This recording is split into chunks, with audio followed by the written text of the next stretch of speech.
Ladies, what's going on? Welcome to our channel. And welcome back to another video. What are we talking about today? How to set the right boundaries so that you can attract the man God has for you. Let's get into it. Ladies, hear me out. Boundaries are not walls that keep love out. They are gates that let the right love in. So if you're seeking a God-honoring relationship, a relationship where the man respects you and loves you, you need to start with setting the right boundaries. Okay, let's get into it. What are some of the boundaries they need to set? So first of all, I would look at this as a job interview, right? You're making the most important hire in your life. You're letting a husband in. So you need to interview them. And in order to interview the candidates, you need to know what are your deal breakers. It's important to know what you want and what you don't want. You need to know here are the things are non-negotiables, here are the things are desirable, but I can deal with them if they're not there, and here are the things that I absolutely have to walk away from. It's important to know that. Okay, and advice I would give is when it comes to boundaries, I'd say you can definitely look at the Bible to help you out with some things that you can really not approve in the relationship, right?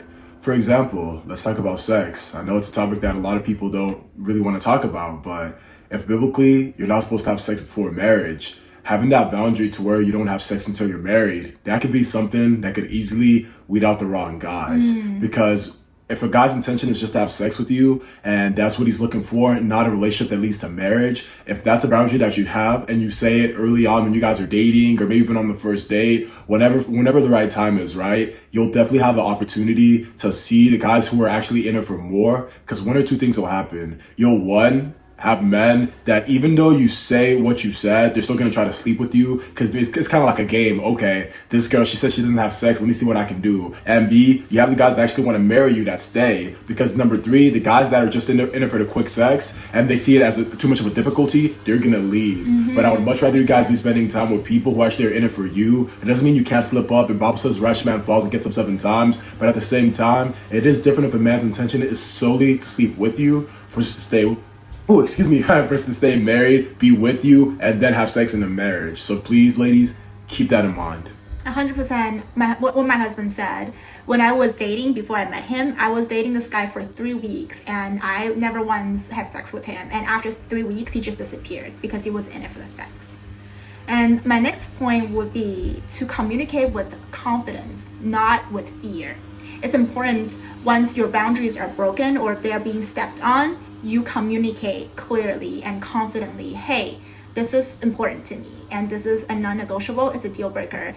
I just want to be fair. Like, I just want to let you know, like, it happened, but if it happens again, I will have to walk away because this is not for me. So just communicate with confidence, not out of fear, not, go off on someone, but just let them know calmly, hey, this is not okay and here's my reasons, and if it happens again, then it's not gonna work. And just let them know the right guy will respect you and work with you on your boundaries because he will respect that it is important for you. But the guy that's just here to play around, he's gonna be like, okay, well, he's gonna try to test you again. He's gonna do that on purpose and see how you act. And if you're not firm on what you believe to be important to you, you are teaching him that your boundaries are just suggestions. They're not boundaries. He can just step over them. He can do whatever he wants, and you're just gonna let it go anyways. You're teaching him to abuse you. You're teaching him to cheat on you, all that bad stuff. So ladies, we don't want that. And now that we've talked about that, in my opinion, a really effective way to set boundaries that actually work is one, have boundaries that come based on what's really important to you. That's something my wife's spoken about. And I would say the Bible, especially if you are a believer, is a firm place to get a lot of your values from. So say there's certain values that you see in the Bible that you really want for your family. I would use those things in the Bible as a place setting my boundaries. To make sure it's reasonable. You know what I'm saying? That's why I feel like the Bible's like really great to go to it, but have it be something that you think that you can actually, like, one, it's actually important to you. You're not setting it just because it's what the world says, or just because it's some good advice you got from someone else. Make sure something that you actually value. And two, use your common sense to make sure something that's actually reasonable. Like, don't set like a boundary that's like, oh, if you sneeze while I'm kissing you today, it's over. Yeah, I'm just making like a super wild example, but make sure it's a reasonable boundary, something that actually improves your relationship, because I believe that's the sake of boundaries. It's supposed to actually lead to more happy and fulfilling relationships, not more loops for the other person to crawl through, or don't make it like a game to where they have to go through all these things just to qualify for you. Because she says she sees it as like a job interview. I can understand that, but I would see it more like a partnership. Like you're in a business, you're trying to have a partnership with another person to join your company. You know what I'm saying? If you guys are both gonna bring stuff to the table, make sure that you have your boundaries as a way to qualify, just to make sure it's a good fit for the partnership.